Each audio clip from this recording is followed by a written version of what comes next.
बढ़े चलो यही निदाए वक्त है। ये कायनात, ये ज़मी, ये कहकशा का रास्ता, इसी पे गामज़न रहो, अमन की राह पर चलो। जब जब दहला विश्व हमारा और जब जब बेमकसद खून बहा, चीन, रूस, जापान सभी ने भारत को एक दूत कहा, भारत को एक दूत कहा। My warm greetings to dignitaries. I am Mahira from Chhatisgarh, and I am here to speak on the topic of peace building and reconciliation, ushering in the era of no war. Taking pride in India's history is one of the parch prans given by the Prime Minister in the age of Amrit Kal.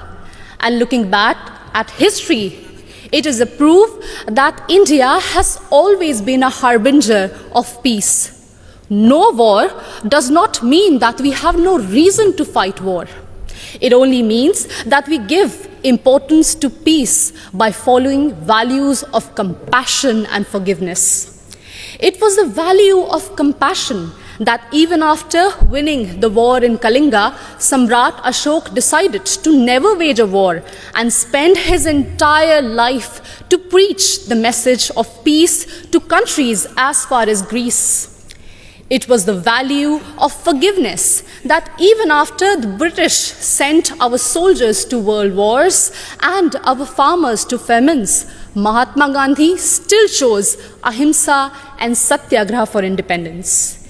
Taking inspiration from India, Nelson Mandela also chose to forgive the apartheid regime in South Africa. My dear audience, like this year's theme, India for the World, India not only preaches but also practices Vasudhaiva Kutumbakam. In India's G20 presidency, we advocate for a multilateral world in which no one country dominates another country. When China dominated Indo-Pacific, India rushed to help and support ASEAN countries. It acted east. When Sri Lanka needed loans, India was the first to give assurance to IMF. It showed that we believed in neighborhood first. And when Turkey, Syria were hit by deadly earthquakes, India rushed for their aid. It showed our brotherhood.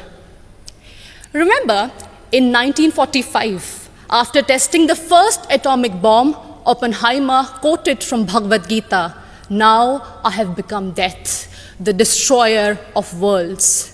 And soon after that, the bombings in Hiroshima and Nagasaki, it was proved that the world does not need a war for peace, but it only needs one war, and that is the war against war itself, exactly what Mahatma Gandhi used to preach. हमें युद्ध के खिलाफ एक वास्तविक युद्ध की ज़रूरत है. And that's why all of us need to unite for one single cause, our planet Earth.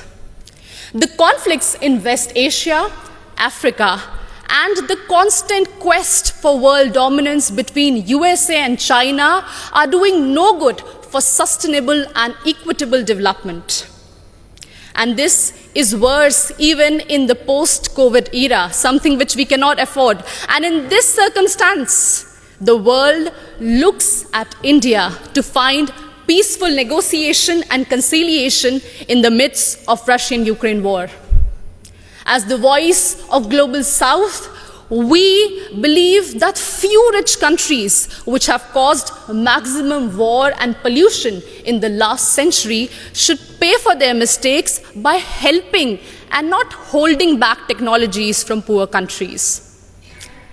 I understand that we might be divided by borders, but we believe that our culture, sports, and ideas could unite us.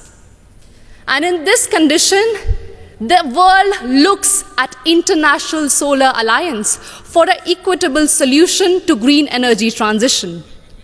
Our jawar, bajra, and ragi are being celebrated as superfoods in the world today. And the world looks at Ayush for a healthy lifestyle. My dear audience, when one youth from Naxal-affected area of Abujmar in Chhatisgarh can strive and participate in international football, it inspires so many of us to strive for a home that is free of conflict and full of opportunities and growth. In each of us lies immense ability to solve any internal or external conflicts through peace, passion and compassion. बढ़े चलो यही निदाए वक्त है, ये कायनात ये ज़मी ये कहकशा का रास्ता, इसी पे गामज़न रहो, अमन की राह पर चलो. Thank you so much.